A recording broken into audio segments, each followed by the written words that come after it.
Ya, halo pemirsa, apa kabar Anda pada siang hari ini? Senang sekali Berita Satu Siang kembali menemani Anda. Dan kita memiliki berbagai informasi menarik yang kami telah siapkan untuk Anda di antaranya. Hari ini mantan terpidana kasus pidana Cirebon, Saka Tatal, menjalani sidang perdana di Pengadilan Negeri Cirebon.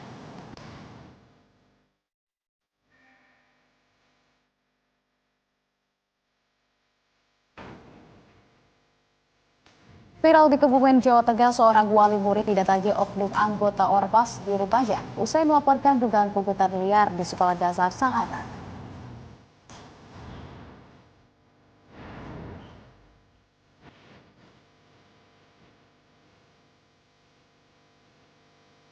Kesal lantaran pemerintah tak kunjung menuntaskan persoalan sampah. Warga Kabupaten Sintang, Kalimantan Barat membuang sampah sebanyak 10 truk ke halaman kantor bupati dan DPRD setempat.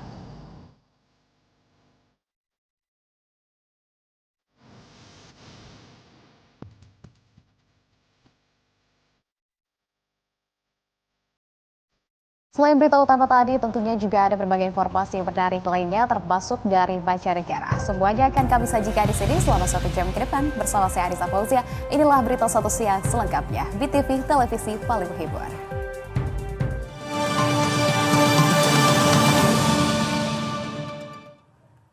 Kita ke informasi yang pertama, pemirsa. Mbak buruh cuci menjadi korban jambret di siang bolong oleh seorang pria.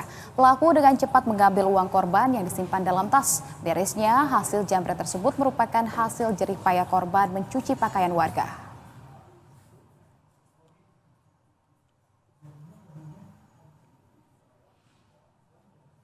Inilah rekaman CCTV warga saat merekam aksi penjambretan oleh pengendara motor di Kota Makassar, Sulawesi Selatan. Kejadian berawal saat korban baru saja pulang dari rumah majikannya mencuci pakaian dan melintas di sebuah gang jalan Ance Daeng Ngoyo 5, Kecamatan Panakukang.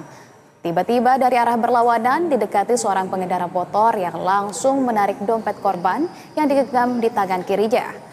Korban kehilangan sebuah handphone dan juga uang senilai Rp500.000 hasil dari jerih payah jasa cuci pakaian warga. Kaget dengan aksi sang penjambret, korban berteriak dan berusaha mengejar. Teriakan korban langsung mengejutkan warga sekitar. Namun pelaku dengan lihainya kabur.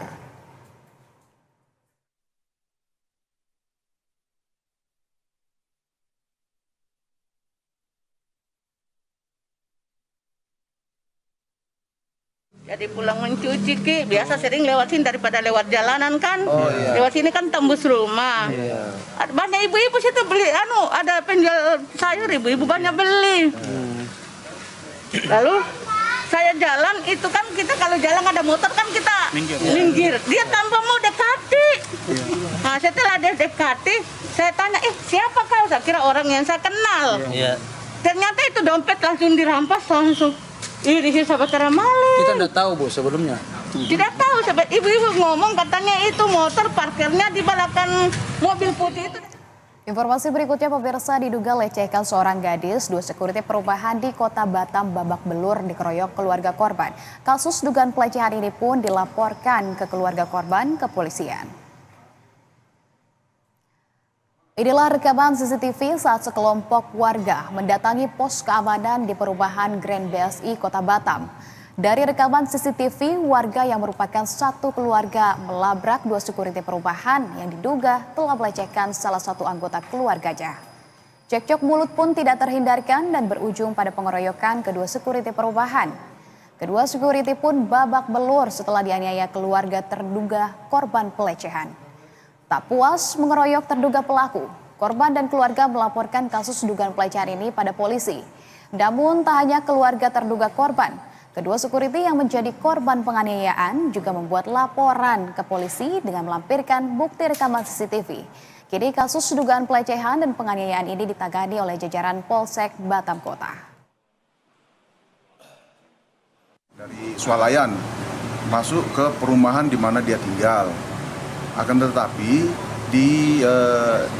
ada portal di mana di portal itu ada security 2 orang melakukan masih diindikasikan pelecehan verbal ada 2 security di tempat pos security tersebut dan tidak mengaku. Akhirnya didatangkan adiknya, ternyata ditunjuk benar ada itu security dan coba lari, mereka kepung, ada mereka berjumlah sekurang.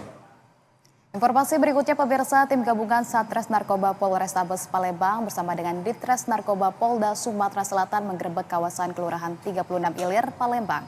Ada 3 lokasi yang digerebek polisi, yakni di Lorong Jambu, Lorong Sailun, dan juga Lorong Kayang. Penggerebekan dilakukan pada Selasa pagi pukul 05.30 waktu Indonesia Barat. Dari hasil penggerebekan ini, kepolisian menahan 5 orang di 3 lokasi tersebut. Selain mengamankan warga yang diduga memakai narkoba, polisi juga menyita sejumlah pirek dan juga paket sabu. Dalam penggerebekan ini, polisi menerjunkan 150 personel gabungan yang terdiri dari Satres Narkoba, Brimob, Polairut, dan juga Satreskrim Polrestabes Palembang.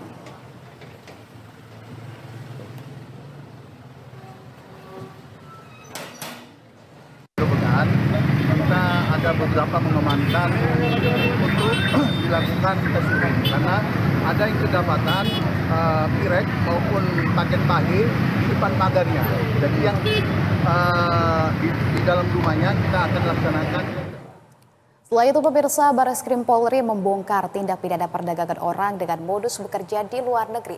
Sebanyak 50 warga negara Indonesia menjadi korban pekerja seks komersial di Australia.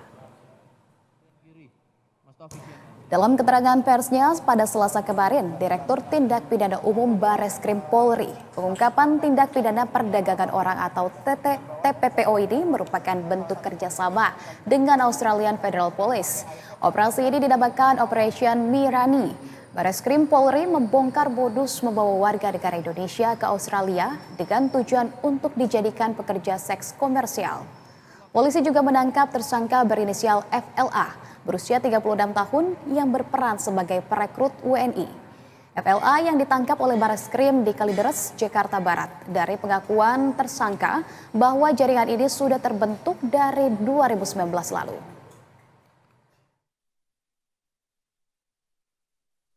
Yang kita dalami lebih lanjut dalam proses penyidikan adalah rekrutmennya, kemudian upaya mengirimnya ke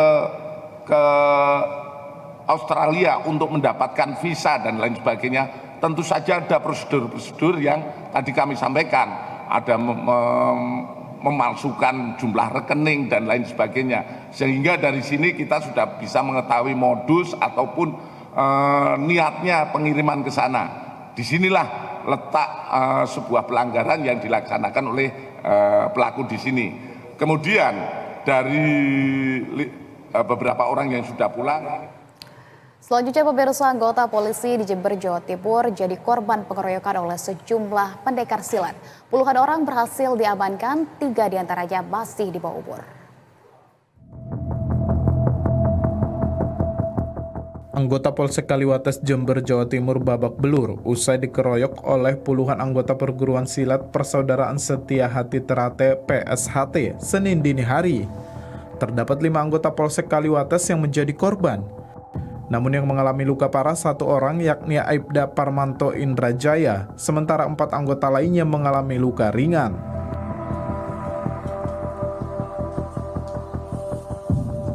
Usai melakukan penyelidikan, polisi pun berhasil mengamankan 22 orang pelaku, yang 3 diantaranya diketahui masih di bawah umur.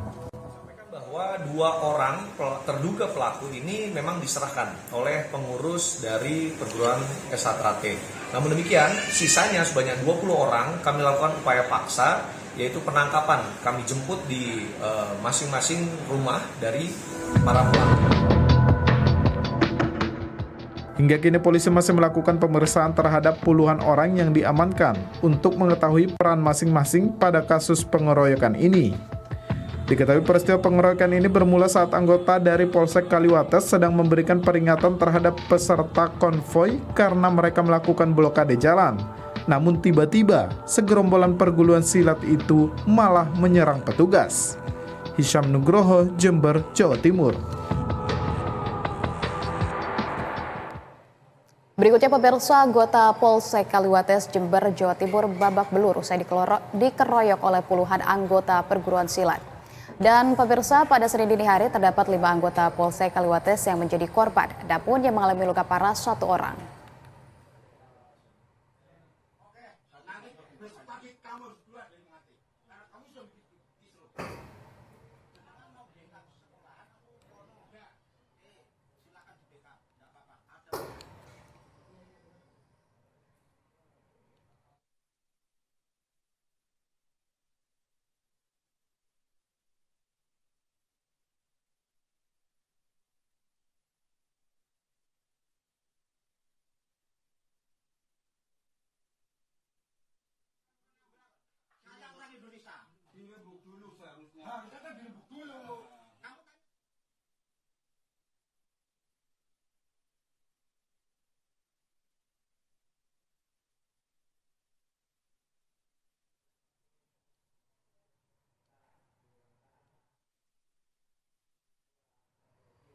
Perdebatan keduanya terjadi saat wali murid melaporkan adanya dugaan pungli di SD negeri tempat anaknya bersekolah ke Polres Kebumen melalui lembaga swadaya masyarakat.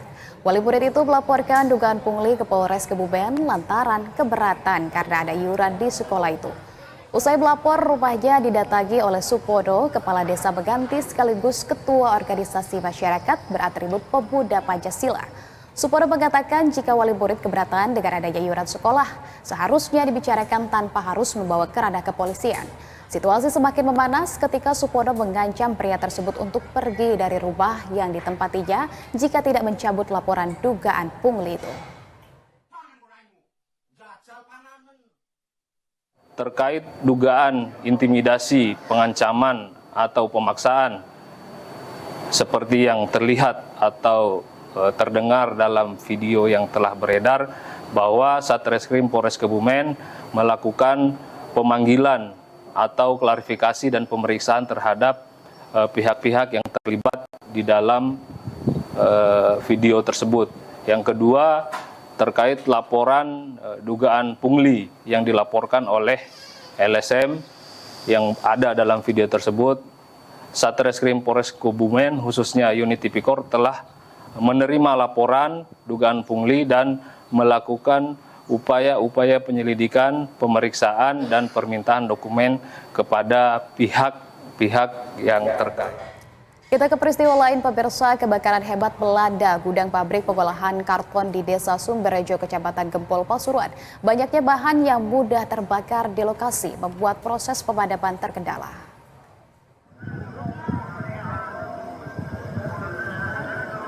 Api dengan cepat berkobar dan membakar seluruh bagian gudang pengolahan karton di Desa Sumberrejo, Kecamatan Gempol, Pasuruan, Jawa Timur.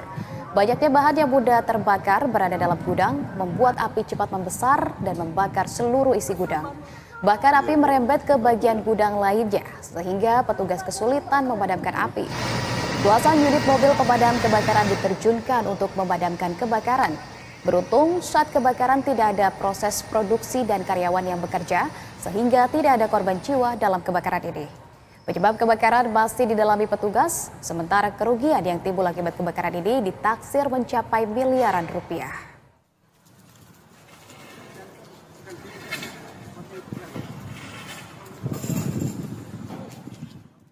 Setelah kebakaran melanda Sekolah Dasar Negeri 01 Pondok Bambu, Durensawit, Jakarta Timur pada Selasa siang kemarin, pemirsa, kegiatan belajar mengajar sementara dipindahkan ke SD negeri terdekat. Diketahui akibat peristiwa ini ada 18 ruang kelas yang hangus terbakar. Pasca kebakaran yang melanda SDN 01 pagi Pondok Bambu, Durensawit, Jakarta Timur, nampak seluruh ruang kelas ludes terbakar dan hanya menyisakan puing-puing reruntuhan. Pihak sekolah terpaksa harus memindahkan para siswanya ke SDN 07 yang berjarak 500 meter dari sekolah yang terbakar. Belum diketahui pasti apa penyebab dari kebakaran ini.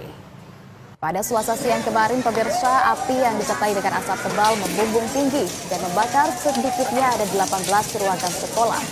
Kebakaran yang terjadi saat masih jam pelajaran sekolah ini sempat membuat panik seluruh siswa dan guru. Mereka langsung dievakuasi dari dalam sekolah agar tidak menimbulkan korban jiwa. Petugas suku dinas kebakaran Jakarta Timur yang tiba di lokasi langsung berusaha memadamkan api agar kebakaran tidak semakin meluas. Sementara bangunan sekolah yang berada di pemukiman padat penduduk sempat menjadi tontonan warga sekitar.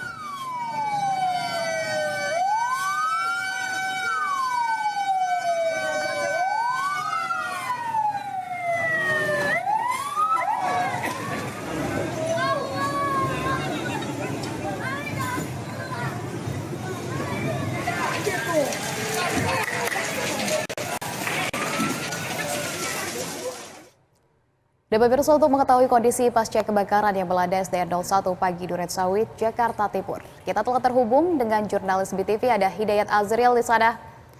Selamat siang, Dayat. Dayat, pasca kebakaran ini, apakah sudah terlihat dari pihak kepolisian yang sudah menyelidiki kebakaran bangunan SDN 01 Duren Sawit, Dayat? Ya, selamat siang Anissa dan juga pemirsa BTV. Ya, saat ini pasca kebakaran di Jakarta Timur, pihak kepolisian sendiri masih belum melakukan penyelidikan siapa kebakaran ini terjadi begitu. Namun baru saja tiba dari pihak suku dinas pemadam kebakaran Jakarta Timur yang akan melakukan pengecekan titik sumber api yang terjadi di SDN 01 Duren Sawit ini, karena memang belum diketahui pasti sumber api dari mana munculnya, ataukah dari ruangan atau dari kantin sekolah yang berada di SDN 01 Duren Sawit. Seperti yang terlihat di belakang saya ini, seluruh ruangan di SDN ini hampir seluruhnya terbakar habis begitu. Demikian, Anissa. Oke, baik, dan sudah terpantau, sudah dilintangi oleh garis polisi begitu, tapi dari pantauan Anda saat ini, Dayat, apakah dari pihak sekolah juga saat ini sudah mendatangi di lokasi kejadian, Dayat? Iya, baik Anissa, dari pihak sekolah sendiri, baik guru maupun kepala sekolah memang pagi tadi berada di lokasi kejadian, karena memang mereka mengalihkan para siswanya untuk berpindah belajar di salah satu sekolah yang memang berjarak kurang lebih 500 meter dari lokasi sekolah mereka begitu di SDN 07 Duren Sawit. Dan mereka setelah berkumpul tadi memang pihak guru langsung berangkat ke sekolah tersebut untuk melakukan belajar mengajar kepada siswanya di siang hari ini. Demikian, Anissa. Baik, Dayat, kalau tadi Anda sampaikan dari siswa-siswa tersebut begitu dialihkan ke jarak yang tidak begitu jauh ya, hanya bersekitar 500 meter. Bagaimana proses mengajar di sana dan juga di mana sebetulnya mereka dialihkan, Dayat? Ya, baik Anissa, memang karena memang jarak sekolah SDN 07 yang cukup dekat dari sekolah mereka yang menjadi korban kebakaran ini, sehingga pihak guru mengalihkan ke SDN tersebut karena memang jarak yang tidak begitu jauh. Namun dari siswa di SD 01 ini mendapat kuota untuk belajar mengajarnya pada siang hari begitu, Anissa. Demikian, Anissa. Baik, kalau begitu sampai kapan dari proses belajar mengajar mereka dialihkan ke lokasi yang tidak jauh dari lokasi kejadian, Dayat? Ya, baik Anissa, untuk proses belajar mengajar hingga kapan hingga saat ini belum diketahui pasti sampai kapan mereka akan bisa belajar di sana, karena memang sekolah dari mereka yang terbakar ini sama sekali masih jauh untuk diperbaiki, karena memang hingga saat ini penyelidikan dari pihak kepolisian pun juga belum dilakukan. Hanya saja pihak Sudin dari pemadam kebakaran yang baru akan melakukan pengecekan sumber api dari mana munculnya pasca terjadinya kebakaran kemarin. Demikian, Anissa. Baik, masih terus dilakukan proses penyelidikan pasca kejadian kebakaran ini, Dayat. Kalau begitu terima kasih atas informasi Anda melaporkan langsung dari Jakarta Timur. Selamat kembali bertugas. Pemirsa, seorang gadis di Bekasi terlibat pembunuhan berencana ayahnya, dibantu kekasih dan juga ibunya. Informasi selengkapnya usai jeda, pemirsa, dan bersama Bang Tobat nanti. Jangan kemana-mana, tetaplah di Berita Satu Siang.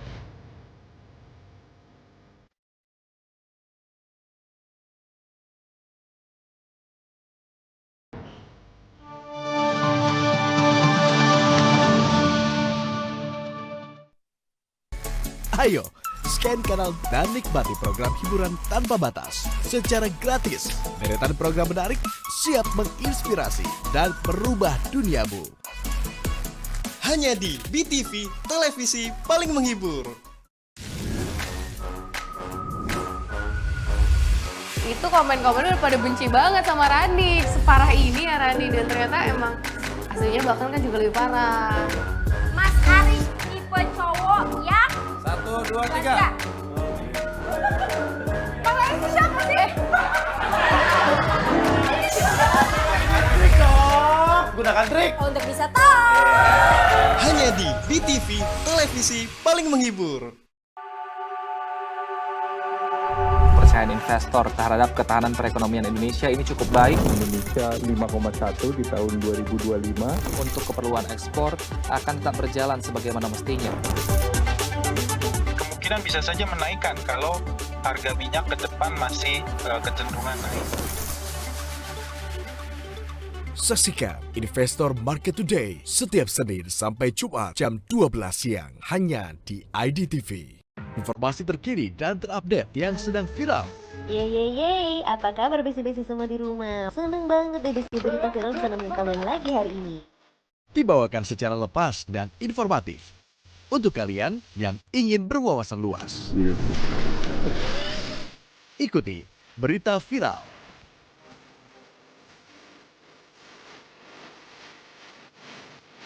Hanya di BTV, televisi paling menghibur. Mengisi waktu luang dengan informasi seputar selebriti, dunia hiburan, hingga cerita seru dari pengalaman para figur publik Indonesia. Karena kamu ketua itu harus datang tiap pengajian. Aduh. Masa aku yang bocorin, aku aja belum tahu. Nanti aku tanya dulu sama dia minta bocoran. Pengumuman apapun dari mulut dia aja.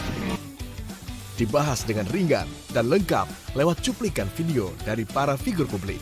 Jangan lewatkan Figur Publik. Hanya di BTV, televisi paling menghibur.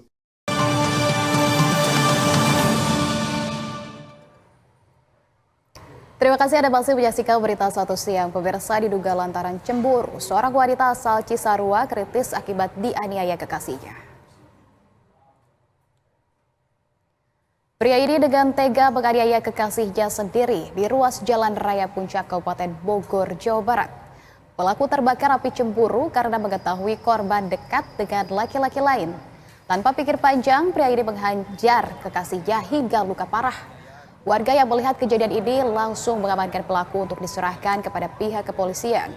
Korban yang dalam kondisi mengenaskan juga dibawa warga ke rumah sakit terdekat. Kamu nggak ada perasaan lah. Penganiayaan, korban sampai kayak gitu. Kejadian di Cipayung. Penganiayaan tersebut dilakukan oleh pelaku berinisial RLD dan korban seorang perempuan inisial L. Akibat dari kejadian tersebut, korban mengalami luka di bagian tubuh, tangan, bahu, punggung. Kemudian hubungan dari korban dengan pelaku tersebut adalah masih status pacaran.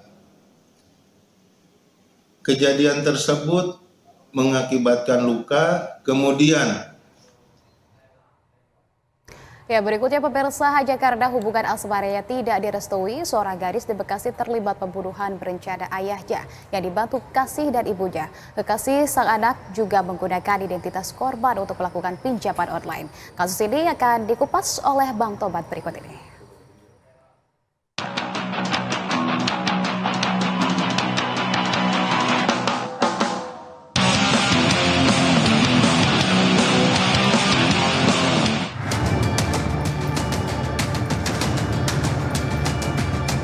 Tragis benar nasib Aep Saipudin, warga Kampung Serang, Desa Taman Rahayu, Kecamatan Setu, Kabupaten Bekasi. Ia tewas dibunuh oleh istri dan anak serta pacar sang anak. Motif para tersangka membunuh korban pun beragam. Juharia, sang istri, membunuh korban lantaran korban banyak terlilit hutang. Padahal selama hidupnya, korban yang diketahui berprofesi sebagai pengusaha aksesoris itu disebut cukup menafkahi sang istri. Sementara Sylvia, sang anak, sepakat untuk ikut membunuh korban karena sang ayah tidak menyetujui hubungan asmaranya dengan sang kekasih.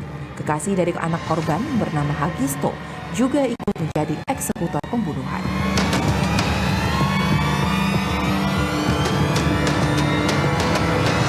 Kasus kematian Asep semula diduga akibat sakit. Ketiga pelaku bersekongkol untuk menghabisi nyawa korban sejak bulan Juni lalu. Pada percobaan pertama dan kedua, kekasih anak korban mencoba meracun korban namun tidak berhasil. Eksekusi pun akhirnya dilancarkan pelaku dengan menganiaya korban pada tanggal 27 Juni lalu. Setelah korban tewas, pelaku Hagisto merupakan pacar dari anak korban mengajukan pinjaman online sebesar 56 juta rupiah lebih kepada 2 operator pinjaman online. Uang hasil pinjaman online dengan menggunakan identitas korban itu kemudian mereka bagi 3. Kemudian melakukan transaksi pinjaman online, ya, itu sebesar 13 juta rupiah. Kemudian melakukan transaksi juga isi cash, ya, isi cash sebesar 43.500.000 rupiah. Adik korban tidak menyangka bahwa ketiga pelaku tega bertindak keji. Keluarga korban berharap para pelaku dihukum maksimal. Awalnya juga kan dia ngasih keterangan cuman berantem terus jatuh di lemari, kejedot lemari gitu. Sampai saya menemukan beberapa kejanggalan akhirnya Pacar anak korban diyakini sebagai dalang pembunuhan berencana ini lantaran hubungan asmara mereka tidak direstui. Akibat perbuatannya, ketiga pelaku terancam hukuman penjara seumur hidup. Dino Fajar, Bekasi, Jawa Barat, PTV.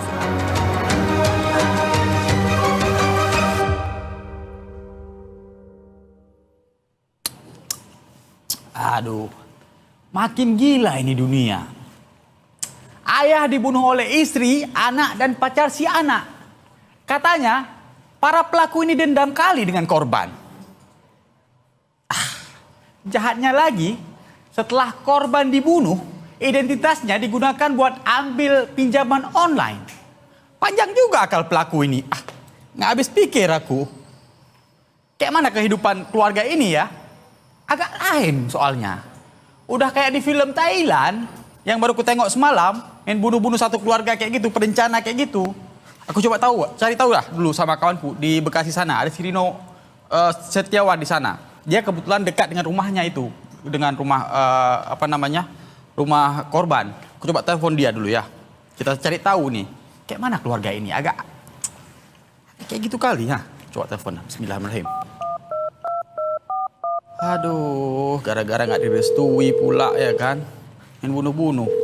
Dia nggak nih, Bismillah. Halo, Nok. Assalamualaikum. Waalaikumsalam Bang Tobat, selamat siang.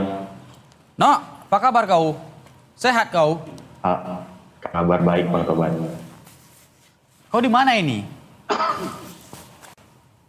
Saya ini kebetulan sedang ada di depan rumah lokasi pembunuhan yang dilakukan oleh istri dan anak, kemudian juga bersama dengan pacar anaknya di wilayah Setu, Kabupaten Bekasi.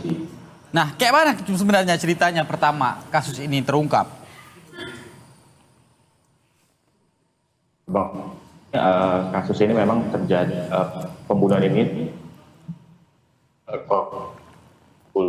Juni 2024. Pada saat itu memang keluarga korban Udin dan kemudian tetangga-tetangga mengira memang korban ini meninggal karena terbentur oleh lemari. Kemudian dan ini memang sesuai dengan pernyataan dari istri korban atau tersangka, kemudian anak korban yang tangkap lemari pada saat Asep Saifuddin dan istrinya bertengkar begitu, sehingga memang tidak ada kecurigaan pada untuk adanya terjadi pembunuhan. Namun memang kecurigaan pembunuhan ini atau kejanggalan ini datang dari pihak keluarga korban atau pihak keluarga Asep Saifuddin.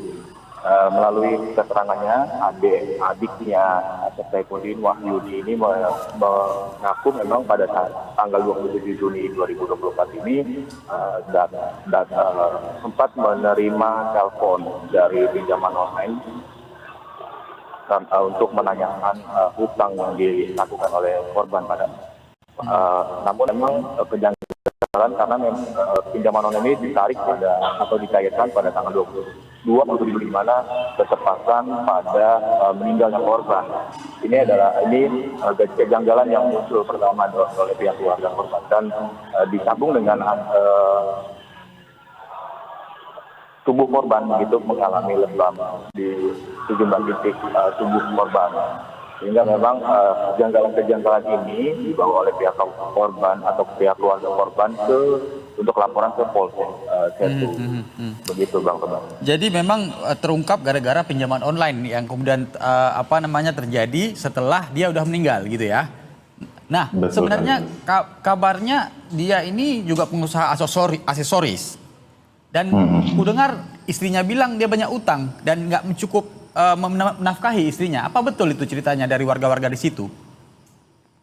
Iya, dari pernyataan Kapolres Metro Bekasi Kombes Turedi pada saat ungkap kasus di hari Senin kemarin, alibi untuk melakukan kejahatan ini istrinya karena memang sakit hati karena diketahui punya banyak hutang dan korban tidak mau membayari utang-utang istrinya tersebut dan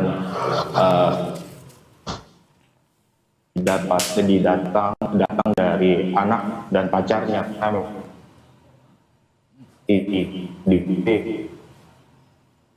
menjadi alasan ketiga tersangka yang disampaikan ke pihak kepolisian kasus pembunuhan ini. Namun dari adik korban dari segi materi keluarga memang mereka tidak berlatar belakang ekonomi yang tidak kurang begitu. Artinya dari segi perekonomiannya mereka ini menengah ke atas karena memang Asep Saifuddin ini atau bersamaan dengan adik korban Wahyudi, sehingga Wahyudi tidak meragukan dengan pernyataan kalau misalkan pembunuhan ini karena faktor ekonomi. Begitu Bang. Jadi sebenarnya korban ini punya istri selain ibu ini atau cuman ibu ini istrinya? Sampai saat ini memang yang kami ketahui dan kami dapat informasi memang Asep Saifuddin hanya memiliki istri yang saat ini mempunyai 3 orang anak di wilayah Setu. Nah, gitu. Soal pacarnya ini, yang pacar anaknya ini, yang jadi dalang dari otak pembunuhan ini udah berapa lama mereka pacaran? Kenapa sampai dendam akhirnya dia merencanakan untuk membunuh calon ayah mertuanya ini? Ya, untuk pacarnya sendiri memang menjadi otak dari pembunuhan ya, karena memang rencana pembunuhan ini sudah dilakukan setelah 2 kali percobaan namun gagal. Kemudian pihak kepolisian menyatakan bahwa pelaku berinisial HP ini menjadi otak dari otak dari pembunuhan karena yang merencanakan segala pembunuhan ini. Dan untuk hubungan asmara antara anak korban berinisial S dan pelaku ini dan pacarnya ini sudah terjalin sejak SMA begitu sampai dengan mereka dalam tahap semester akhir atau penyelesaian perkuliahannya. Begitu Bang Tebas. Oke lah kau kawal lah nanti kasus ini kayak mana ya kan. Semoga nggak ada lagi kasus-kasus kayak gitu di kampungmu itu ya. Sehat-sehat kono. Baik Bang Tebas. Kurus sekali ku tengok. Poding lah sikit, makan yang banyak ya. Nanti ku telepon lagi ya, Assalamualaikum. Siap. Waalaikumsalam. Abangku, aku sebenarnya nggak mau menyalahkan siapa-siapa dalam kasus kayak gini. Tapi ini sebagai pengingat kita bersama lah ya. Kasus-kasus kayak gini ini terjadi karena kita udah semakin memunggungi lari dari nilai-nilai kemanusiaan. Agama udah mulai kita tinggalkan. Udah banyak kasus-kasus yang kayak gini karena kita sibuk mencari rezeki, anak-anak kita terabai, nggak punya agama. Sehingga dengan mudah mereka bisa bunuh-bunuhan kayak gini. Apalagi sampai membunuh bapaknya. Aduh, Masya Allah. Jangan sampai terjadi dengan keluarga kita ya. Ingat, kebenaran pasti akan menemukan jalannya sendiri. Dan kejahatan pasti akan kalah. Karena itu, bertobatlah. Aku Bang Tobat pamit dulu. Nyala bangku.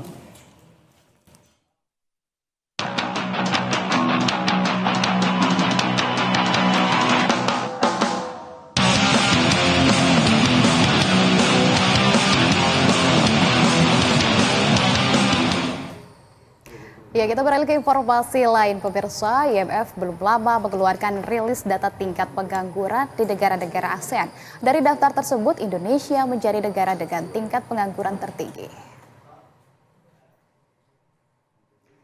Data ini mengungkapkan yang diungkap oleh IMF dalam laporan World Economic Outlook April 2024. IMF mendata tingkat pengangguran mendasarkan persentase angkatan kerah atau penduduk berusia 15 tahun ke atas yang sedang mencari pekerjaan. Artinya, angkatan kerja yang tidak mencari pekerjaan seperti mahasiswa atau ibu rumah tangga tidak masuk dalam data ini.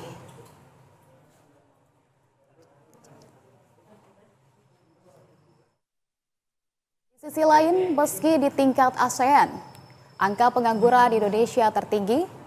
Tingkat pengangguran di Indonesia sejak tahun 2020 sebenarnya cukup konsisten mengalami penurunan dari tahun ke tahun.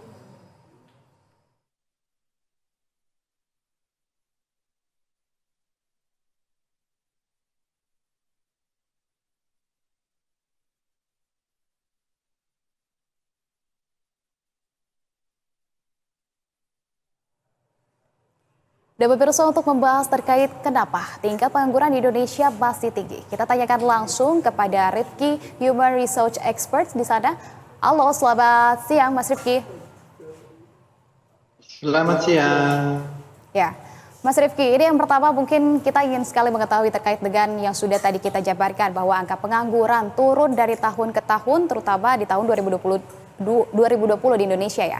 Namun tetap Indonesia menjadi yang tertinggi di ASEAN. Bagaimana tanggapan Mas Rifki terkait dengan hal ini?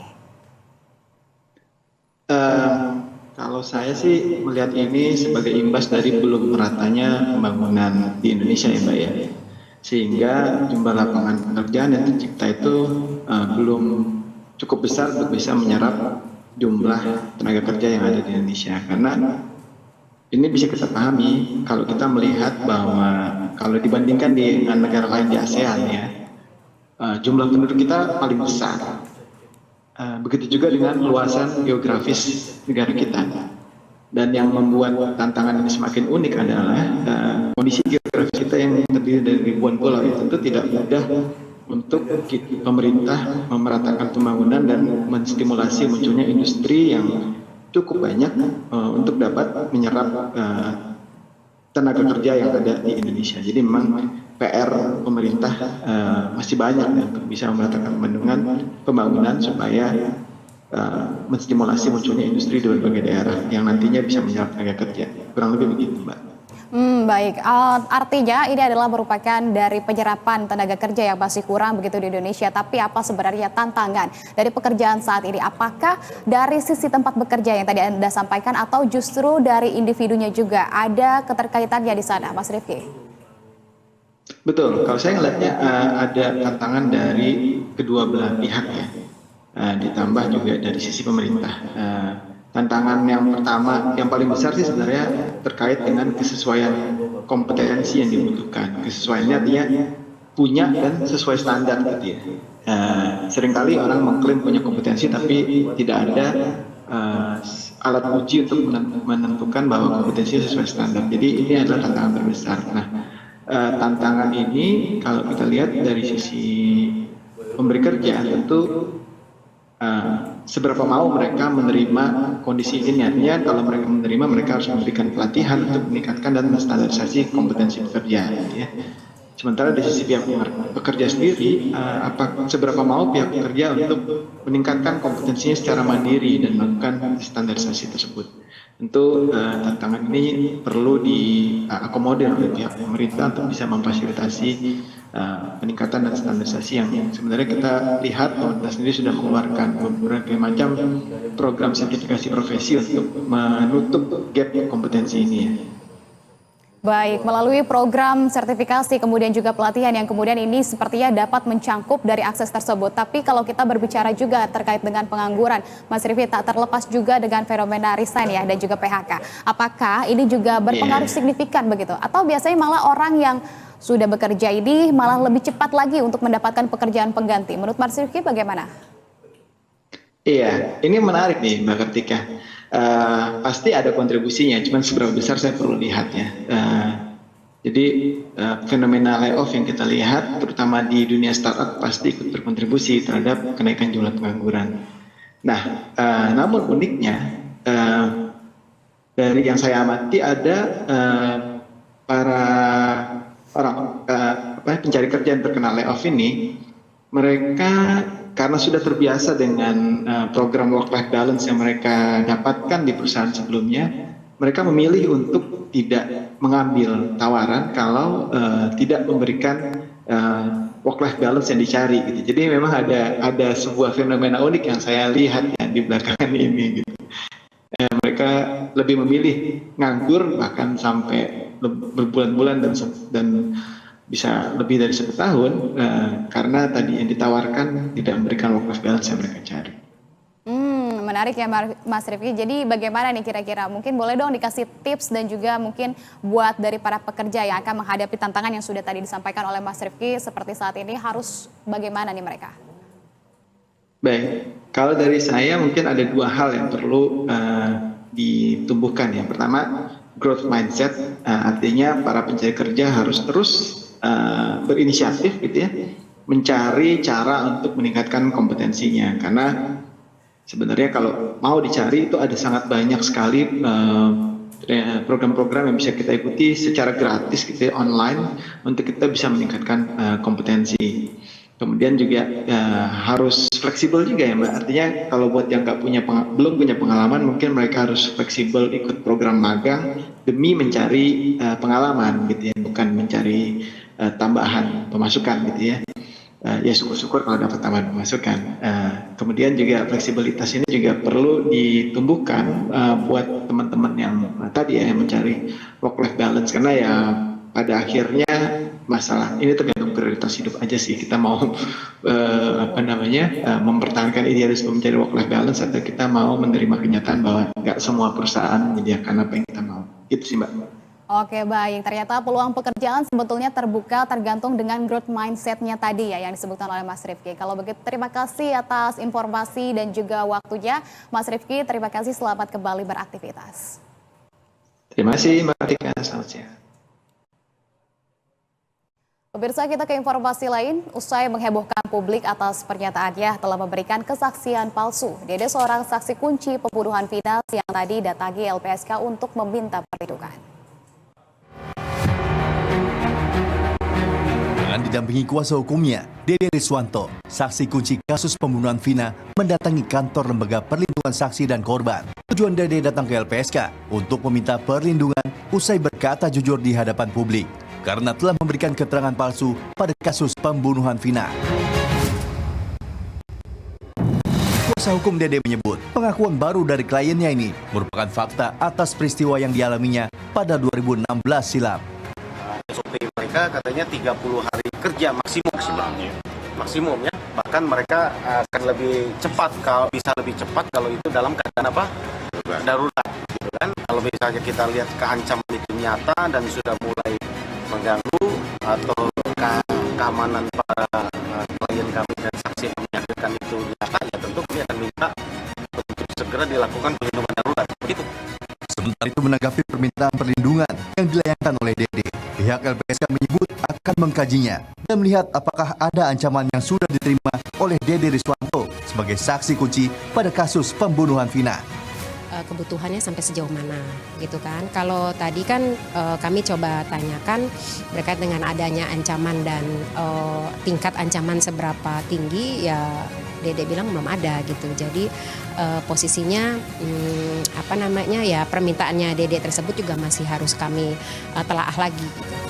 Diketahui selain Dede Riswanto, terdapat 2 saksi kunci lain, yakni AF dan Liga Akbar yang sebelumnya sudah mencabut kesaksiannya pada kasus yang belum juga usai sejak 2016 silam. Dedi berharap dengan pengakuannya ini bisa membantu 7 terpidana lain yang saat ini masih menjalani hukuman. Bella Evangelista, Rangga Samudra, Jakarta. Ya pemirsa, mantan terpidana kasus pembunuhan Vina dan Eki Cirebon, Saka Tatal akan menjalani sidang peninjauan kembali perdana di Pengadilan Negeri Cirebon hari ini.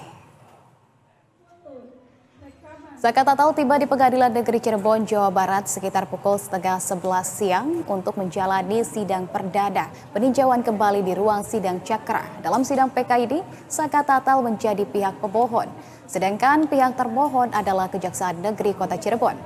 PN Cirebon telah menyiapkan 3 hakim untuk sidang PK Saka Tatal dan telah menentukan jaksa untuk mengawal jalannya sidang PK Saka Tatal.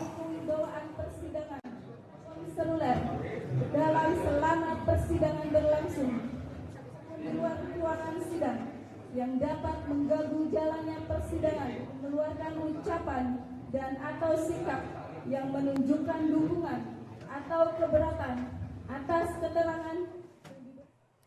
Ya pemirsa, hari ini Saka Tatal perdana menjalani sidang peninjauan kembali di Pengadilan Negeri Cirebon dalam kasus kematian Vina dan Eki Cirebon. Kita telah terhubung dengan jurnalis BTV, ada Kelvin Sipahutar dan juga juru kamera Komiadi di sana di Pengadilan Negeri Cirebon. Selamat siang Kelvin. Kelvin, dari pantauan Anda, siapa saja yang saat ini sudah hadir, Kelvin?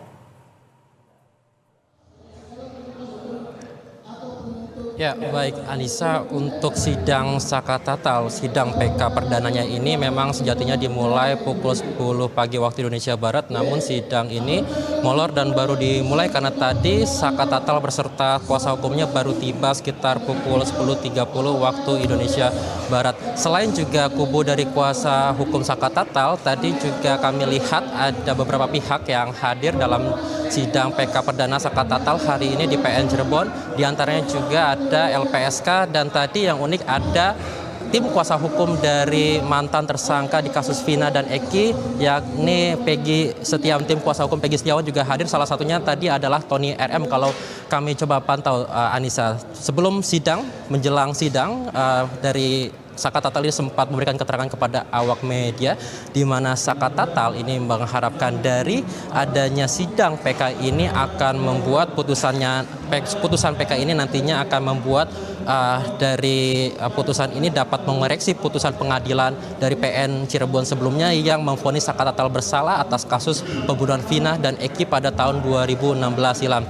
Saka ini menegaskan bahwa dirinya tidak bersalah dan tidak pernah terlibat dalam kasus pembunuhan tersebut, Anissa. Dan kalau memang melihat dari pernyataan Saka Tatal beberapa kesempatan yang lalu, memang Saka Tatal pada saat 8 tahun lalu saat dinyatakan bersalah, dia terpaksa mengaku bahwa dirinya ini bersalah karena dipaksa oleh polisi, disiksa dengan cukup parah sehingga Saka Tatal harus mengakui sesuatu yang bahkan tidak pernah dia lakukan berdasarkan pengakuan dari Saka Tatal. Oleh karena itu juga Saka Tatal hari ini beserta kuasa hukumnya akan menjalani sidang PK atas dari sebelumnya mereka sudah melakukan pengajuan dengan dasar bahwa Saka Tatal ini tidak pernah bersalah atas kasus pembunuhan Vina dan Eki, dan untuk membuktikan hal tersebut dari kuasa hukum Saka Tatal juga telah menyiapkan sejumlah hal, Anissa, antara lain adalah materi PK tentunya, serta kemudian juga ada sejumlah alat bukti baru atau novum. Kemudian juga ada saksi serta ahli yang akan dihadirkan, di antara lain adalah ahli forensik dan juga ahli pidana yang nanti akan dihadirkan pada tahapan-tahapan sidang PK Saka Tatal ini. Anissa. Oke baik, ini merupakan sidang PK perdana bagi Saka Tatal. Kelvin, secara rinci apa saja tuntutan dari kuasa hukum Saka Tatal? Ya baik Anissa, untuk tuntutan tentu ini masih kami tunggu Anissa, karena baru saja untuk sidang PK perdana Saka Tatal ini dilangsungkan oleh PN Cirebon beberapa saat yang lalu, Anissa, dimana kalau untuk sidang awal ini memang untuk tahapannya kalau dilihat bahwa adalah terkait dengan pembacaan memori dari PK dan apa tuntutannya, ini tentu masih kita nantikan Anissa, poin-poin apa saja dari tuntutan Saka Tatal. Tapi kalau melihat dari beberapa kesempatan termasuk juga pada hari ini tadi kuasa hukum juga sempat memberikan pernyataan bahwa tujuan dari PK ini adalah untuk mengoreksi putusan Pengadilan Negeri Cirebon 8 tahun lalu yang memvonis Sakat Tatal bersalah. Dan untuk PK ini juga diharapkan nanti tujuannya dapat memulihkan nama Sakat Tatal, memulihkan harkat dan martabat Sakat Tatal. Bahkan tadi Sakat Tatal sebelum persidangan sempat memberikan keterangan kepada awak media bahwa dirinya merasa tertekan karena ada status mantan terpidana dari kasus Vina dan Eki. Dan tentu harapannya jika PK ini dikabulkan, maka status mantan terpidana tersebut dapat dihapuskan. Anissa.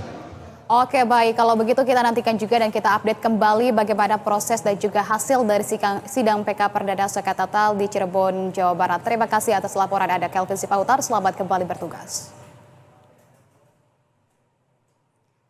Kita ke informasi lain, pemirsa. Wakil Presiden terpilih Gibran Rakabuming Raka melakukan simulasi program makan bergizi gratis dengan anggaran Rp14.900 per anak di Sentul, Kabupaten Bogor. Gibran juga membantah isu anggaran makan Rp7.500 per porsi. Penjelasan itu disampaikan oleh Wakil Presiden terpilih Republik Indonesia, Gibran Rakabuming Raka, usai meninjau uji coba di SDN Sentul 03 dan 02 Kabupaten Bogor, Jawa Barat. Gibran mencontohkan menu senilai Rp14.900 itu terdiri atas nasi, ayam, sayur, buah hingga susu. Uji coba akan dilakukan sampai dengan Oktober tahun 2024. Pihaknya juga terus menampung berbagai masukan dari semua lapisan terkait dengan program ini. Menurut Gibran, nantinya menu makan bergizi gratis ini akan menyesuaikan dengan daerah masing-masing, sehingga anggaran setiap daerah tidak akan sama.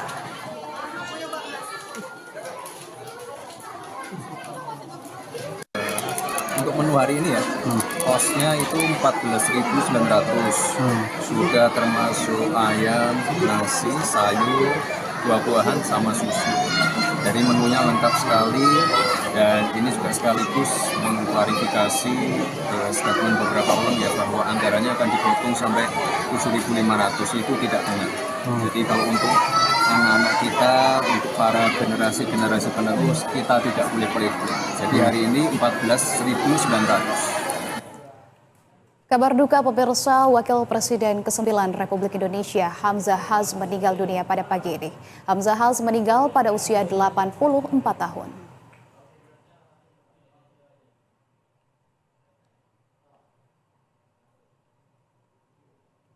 Hamzah Haz menghembuskan nafas terakhirnya pada pagi hari tadi, sekitar pukul 9.30 di Klinik Tegalan, Jakarta. Jenazah Hamzah Haz akan dimakamkan di Kompleks Pemakaman Keluarga di Cisarua, Bogor pada Rabu siang.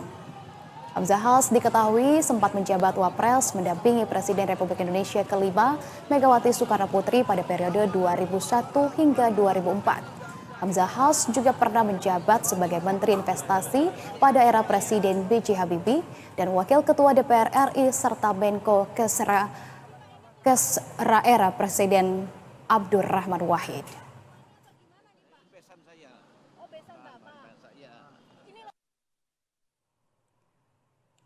Namun jauh sebelum menjadi politisi, Hamzah Haz mengawali karirnya sebagai seorang guru. Lalu ia menjadi wartawan hingga menjadi pimpinan umum harian berita PAU di Kalimantan Barat.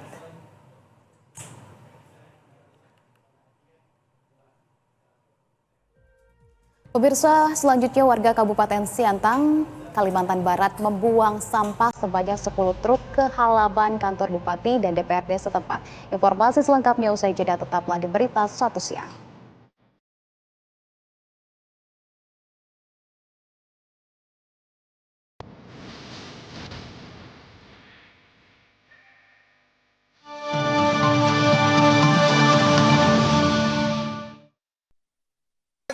Seandainya seseorang itu hidup di dunia selama 100 tahun sekalipun, ternyata alam. Perjalanan dalam mengajak umat kepada risalah Islam. Jadilah orang yang ketiadaannya dicari, kehadirannya dinanti. Menuju kebenaran, mencapai rahmatan lil alamin. Kebaikannya diteladani. Jalan dakwah, hanya di PTV. Televisi paling menghibur.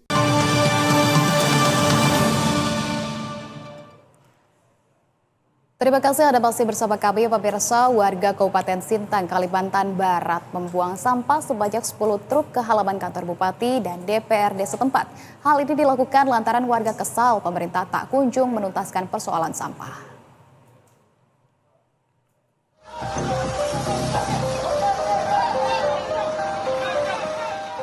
Kesal karena pemerintah setempat tak kunjung membereskan persoalan terkait sampah. Warga Kabupaten Sintang, Kalimantan Barat membuang sampah ke halaman kantor Bupati dan DPRD setempat. Tak tanggung-tanggung, jumlah sampah yang dibuang mencapai 10 truk. Koordinator aksi menyebut persoalan sampah di Sintang mulai dari minimnya tempat pembuangan sampah, kurangnya armada pengangkut, hingga sampah membludak di tempat pembuangan akhir. Di mana-mana kalau kita lihat sekarang sampah itu menumpuk, baik dari Daro Keram, dari Kelam, dari arah Pino, dari Sungai Durian dan lain-lain, semuanya menumpuk. Jadi sama sekali belum ada solusi dari pemerintah. Nah, manakala ini tidak bisa ditangani oleh pemerintah, tentu kami akan lebih banyak lagi membuang sampahnya ke sini. Biar ini menjadi TPA juga di sini. Biar Bupati juga tahu, kami yang dekat pembuangan sampah di hutan wisata juga tidak merasa nyaman dengan bau sampah yang setiap hari kami. Menanggapi aksi protes warga ini, pihak Pemkab sudah berencana memberi sarana dan prasarana baru untuk mengatasi masalah sampah ini.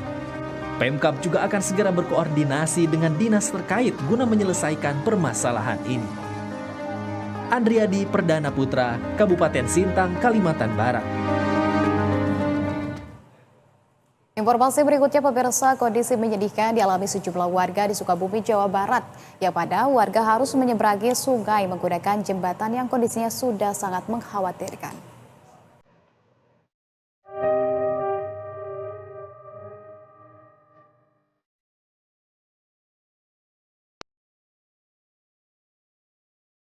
Inilah potret perjuangan sejumlah warga di Kampung Cigirang, Desa Neglasari, Kecamatan Lengkong, Kabupaten Sukabumi, Jawa Barat saat melintasi jembatan untuk beraktivitas.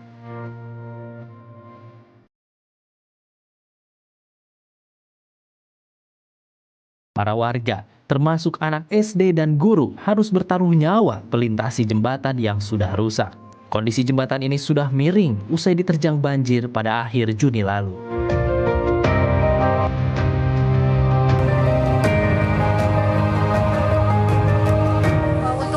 Jalan ini hati berdebar-debar, juga tidak tenang ya, tidak tenangnya takut saya nyemplung atau anak saya itu takut ke bawah, takut terjadi sesuatu aja. Maka ketika anak-anak ditanya, hati-hati lebih baik diantar oleh orang tuanya daripada harus menyeberang ke sini. Karena apa? Karena kita antisipasi ada sesuatu yang tidak diinginkan. Dengan kondisi jembatan yang sudah miring ini, seharusnya tidak layak dilintasi. Mereka berharap kepada pemerintah ataupun pihak terkait agar segera menjadi perhatian untuk melakukan perbaikan jembatan ini. Riza, Sukabumi, Jawa Barat.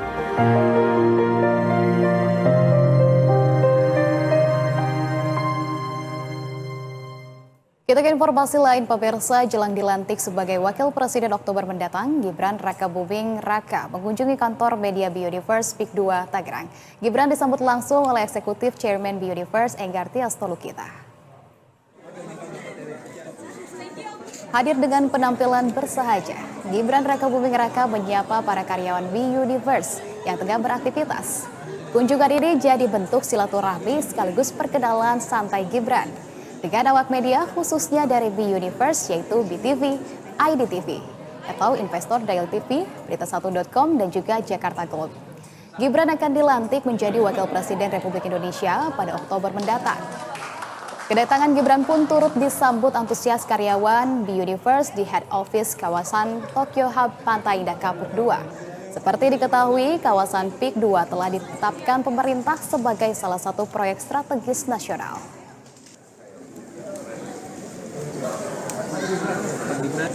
Oke. Satu, dua, tiga. Ya, pemirsa, informasi tadi sekaligus menjadi penutup jumpa kita di Berita 1 Siang hari ini, pemirsa. Saya Anissa Fauzia, atas nama seluruh kru yang bertugas mengucapkan terima kasih atas kebersamaan Anda. Jangan lupa untuk ikuti juga seluruh media sosial kami, baik di Instagram, di X maupun di YouTube. Jaga kesehatan, pemirsa, tetap semangat di TV, televisi paling menghibur.